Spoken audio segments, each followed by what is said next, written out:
Years before their daughters, Moody and Layla, were born, their fathers, Frank Chase and his younger brother Derek, were bound by the same restless pursuit of the American dream. They took whatever work they could find, cleaning offices, making deliveries, pulling security shifts in upscale Manhattan hotels. It was honest labor, yet it never seemed to be enough. By the mid-'80s, opportunity began to appear in a different form. The drug trade had always been lucrative in New York City, and the streets pulsed with money. Without their wives' knowledge, Frank and Derek, along with their close friend Jack Alexis, began delivering unmarked packages of marijuana for a neighborhood dealer. The cash came fast, and for a while, it felt as though the dream might finally be within reach. But easy money came with its own cost. What began as a side hustle to cover bills grew into something harder to walk away from. Frank and Derek believed they were only doing what they had to, providing for their families, carving out a piece of stability in a city that offered little to men like them. Yet secrets have a way of staining everything they touch. Though their wives never knew the full extent of it, the tension at home was undeniable. Money appeared when there should have been none, and the girls, too young to understand, grew up sensing undercurrents they could not name. By the time Moody and Layla were old enough to ask questions, their fathers had already stepped away from that life. The Chase brothers eventually came to a hard truth. If they wanted to stay out of jail and build a future for their families, they needed to go straight. Once they cut ties with their former employer, a shadowy figure everyone called Mr. X, Frank and Derek resolved to remain in the delivery business, only this time, legitimately. Their new plan was to export goods overseas to the islands. Frank and Derek pooled together their savings and borrowed the rest from friends who believed in them. With a business license secured and the guidance of a legal firm, they laid the groundwork: liability insurance, permits, the paperwork that gave their dream shape. A second-hand delivery truck came next, followed by a down payment on the heavy hauling equipment they would need. Finally, they hired 2 strong-backed men to drive and help load the shipments. 2 weeks later, Chase Bros Shipping Inc. was officially in business. Operating just outside Brooklyn, in a nearby county, the company specialized in transporting non-perishable goods across the sea to the Caribbean. For the first time, the brothers could see a future built not on secrets, but on steady, honest work. The business soon became a lifeline for the immigrant communities packed into New York's 5 boroughs.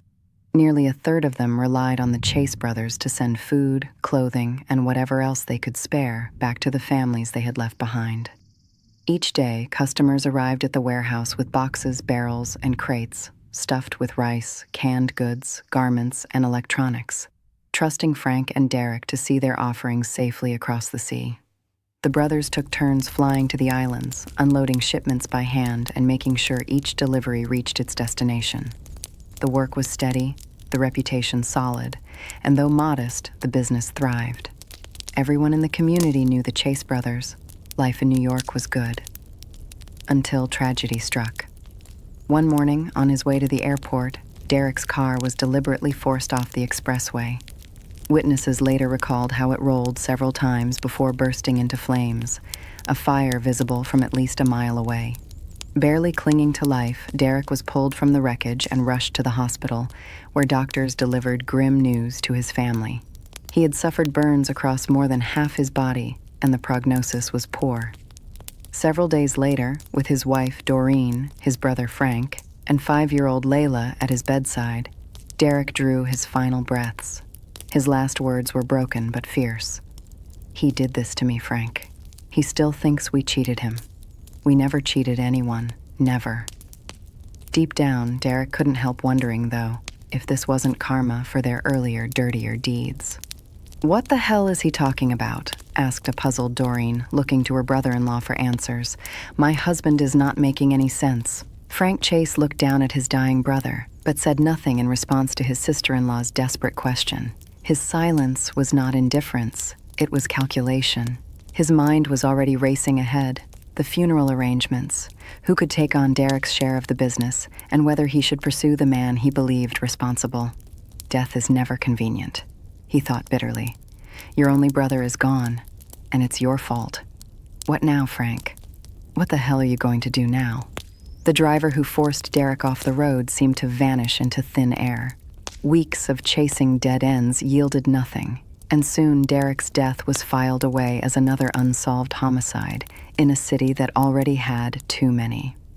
Doreen, meanwhile, unraveled. She worked nights as a registered nurse in a local hospital, but the same walls that held her patients' grief could not contain her own. She was haunted by the fact that her husband's killer had never been caught, by the senselessness of it all. Someone had murdered her husband, the father of her child, and no one could tell her why. In her despair, Doreen turned to alcohol. What began as an attempt to dull the pain became an anchor she could not shake. 2 years and multiple rehab and detox center admissions passed, and she was still drowning in grief and addiction. One afternoon, unable to endure it any longer, Doreen checked into a hotel room, swallowed a cocktail of Xanax and other pills, and never woke up. Her death certificate read, "accidental overdose of alcohol and other substances" as cause of death. But Frank Chase knew better. Doreen had chosen her escape, and in doing so, she left little Layla to shoulder the weight of 2 losses no child should ever have to bear. Frank had called in a favor, asking to mask the real cause of Doreen's tragic demise. After Doreen's death, the responsibility for 4-year-old Layla fell squarely onto Frank's shoulders. He hadn't asked for it, but he didn't hesitate either. She was his brother's child, his blood, and in his mind there was no question. He would raise her as his own. The adjustment was not easy. Frank was a widower himself by then, trying to keep the shipping business afloat while raising his daughter Moody.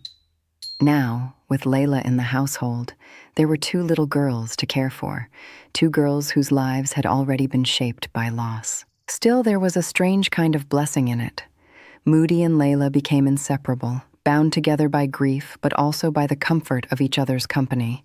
They laughed together, fought like sisters, and grew up sharing not only a home, but a history marked by shadows their fathers had cast long before them. For Frank, the weight of responsibility never lifted. He carried the guilt of Derek's death, the sorrow of Doreen's, and the burden of being both provider and protector.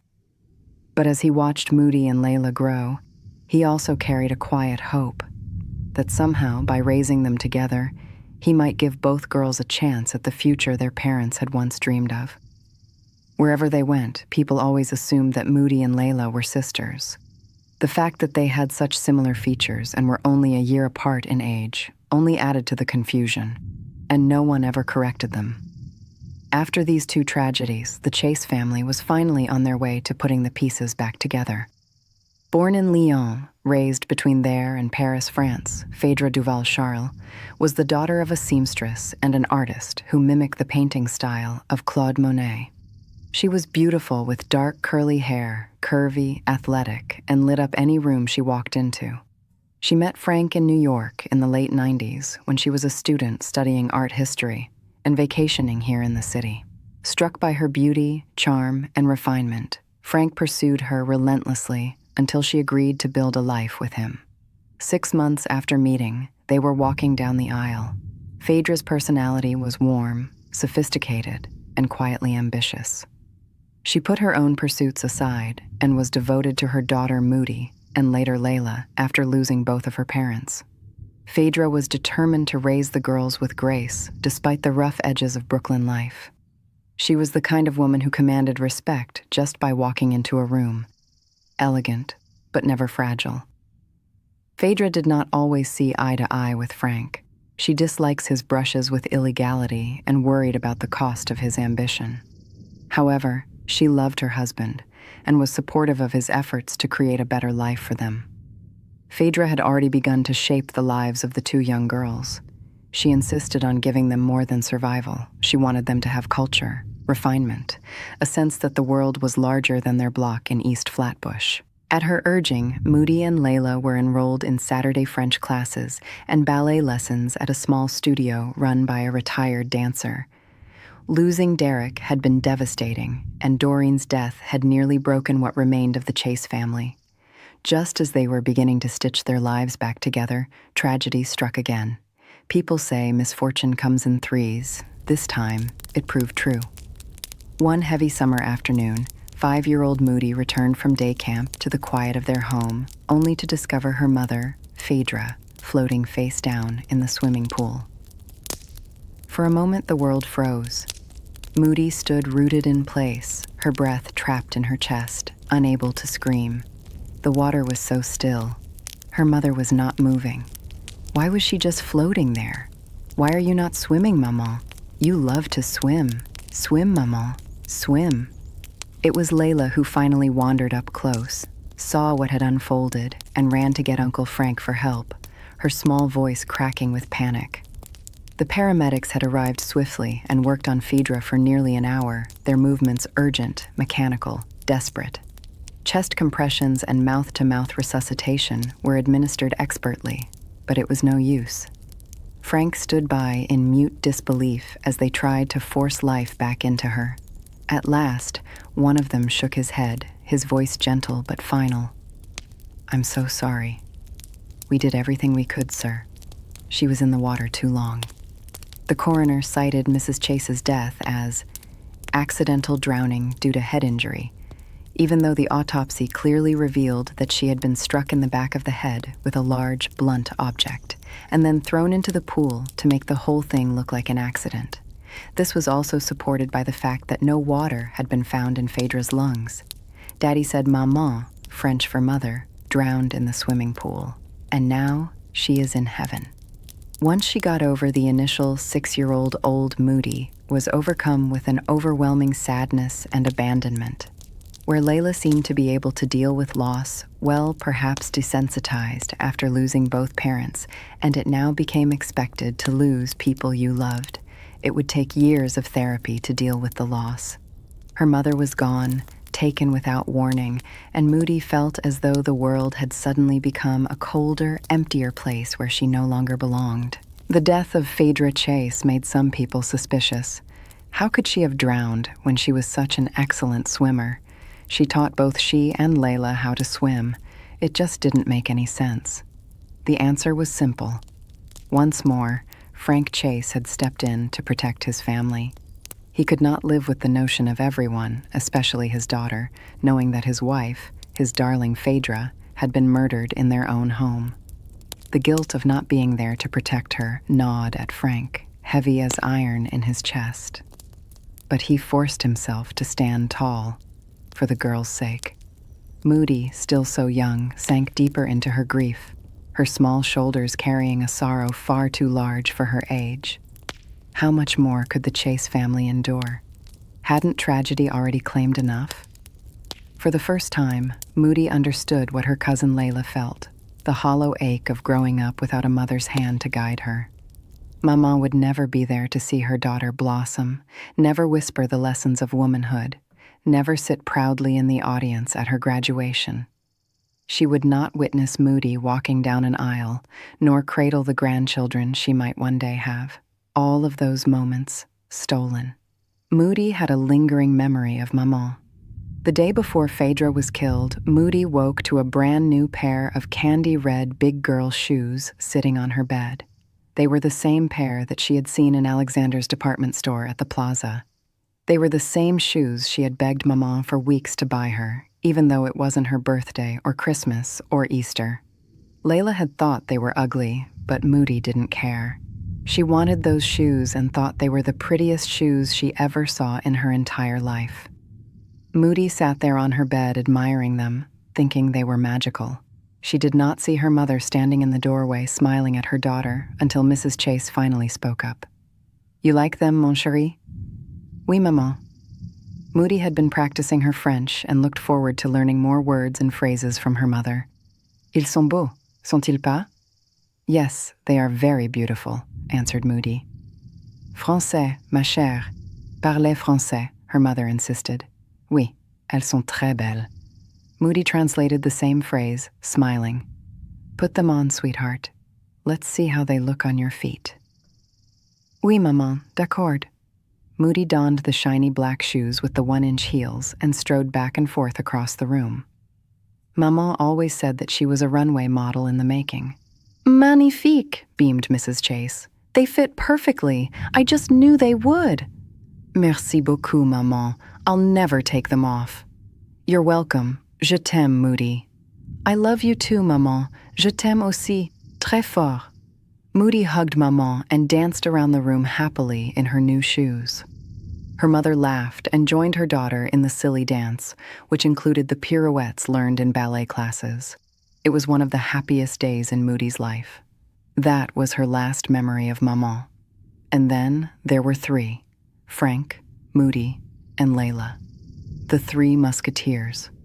Don't worry, we're going to be okay, I promise, Frank told the girls. Given all the previous events deep down inside, Frank wondered if he would really be able to keep that promise. Even as a child, Layla was always somewhat more withdrawn and more vulnerable than her older cousin, who made friends easily and was more outgoing. This became more noticeable as the girls grew older. Where Moody would sneak out of the house, smoke cigarettes, and go to clubs where entry required a fake ID, Layla found contentment in just hanging out at the library, reading her romance novels, and volunteering at the local ASPCA. Unlike Moody, she was terrified of boys. When Layla turned 18, she too realized how sheltered she was. Layla wanted to experience what it was like to be on her own. So upon graduating from high school, and much to Moody and Uncle Frank's surprise, Layla announced that she was leaving New York and going to Boston University to study social work. Her college tuition and boarding expenses would be financed by her uncle and the trust that had been set up by her parents' life insurance policies. With some of the money in the trust fund, Frank, who was the executor of the estate, bought his niece a brand new car for a birthday present. Moody, who was a year older, had already finished her freshman year at Brooklyn College as a business major. 2 years later, Moody transferred to the Fashion Institute of Technology, and her degree later brought to life her dreams of being a shoe designer.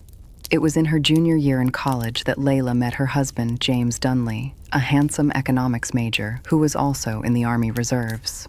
Upon first impression, he appeared to be an arrogant young stud who could charm the panties off any impressionable girl, and unfortunately, he was also the object of Layla's affection, as she did not have any experience with men. According to her cousin's reports, Moody told her father that Layla loved James very much and wanted to spend the rest of her life with him.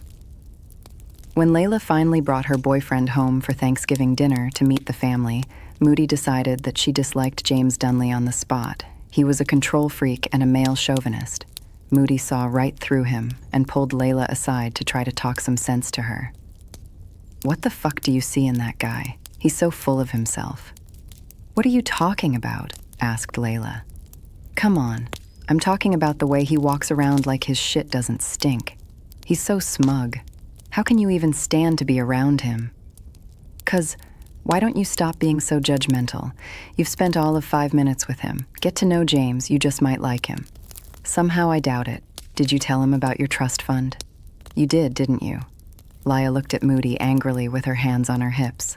"And what if I did?" "He's obviously after your money, stupid. You're just too in love and too blind to see it. You can do a whole lot better." "I know what this is about, Moody. You're jealous because for once a guy is crazy about me and not you." "That is ridiculous. I am not jealous. I'm only looking out for you. I care about you." "Well, stop caring so much. Worry about your own affairs. James and I are engaged, and there's nothing you or Uncle Frank can do about it," said Layla. "And I'll have you know he's in the military. He gets a salary and doesn't care about my money." Moody was so frustrated, she asked her father to try get Layla to see the light. Frank Chase was not too keen on the idea of his niece dating this man either, but he remained quiet on the matter. He decided that Layla and his daughter were both adults, and for now, he would not interfere in the girls' personal lives. Frank counseled his daughter, "Sweetheart, in life, there are some lessons people just have to learn on their own. The hard way." At the time, Moody didn't quite understand just what her father meant, so there it was. James was going to be part of the family, like it or not. It was evident that there was no love lost between him and Moody. However, she decided she would tolerate him because her cousin was smitten with him, not to mention the fact that he wasn't going away anytime soon. If she wanted to stay in her cousin's good graces, she would have to swallow the hard pill named James Dunley. Exactly 1 month after graduation, James and Layla flew to Las Vegas and got married without telling anyone. They settled on the Fort Hamilton military base after the wedding. By then, Layla had full control over her trust fund. James convinced Layla to use some of the money in her trust fund to buy him a motorcycle and secured the rest in a college fund for their now daughters. He made it clear that he was aware of Frank and Moody's watchful eyes, and he would prove to them that he was worthy of Layla, who eventually finished and obtained her college degree, but she did not go to work right away. Upon her husband's insistence, she got pregnant almost immediately after graduation, and exactly 11 months after her first daughter Nadia was born, Layla gave birth to another child, Emily. James enlisted full-time in the Army and got a civil engineering degree while Layla stayed home, played the role of doting housewife, and took care of their 2 little girls. So far, they seemed happy, and happiness was the goal. Layla enjoyed her career in the field of social services. She worked as a case manager at Safe Haven, a nonprofit organization that served individuals suffering from alcohol and substance use in the city. Layla enjoyed being a part of the organization. She would often work long hours, and the agency did not pay her the salary she deserved. However, Layla didn't care. She was dedicated to helping her clients, getting on their feet, and gaining a fresh start. It was as if it was since Layla could not save her own mother, she would save someone else's. Every time Moody tried to talk her into quitting and finding a new job, Layla would protest, stating that she was needed there and couldn't turn her back on her clients. Layla was now in graduate school finishing her certification as a substance abuse and addiction counselor and busy raising her 2 daughters. They were the object of their parents' eyes.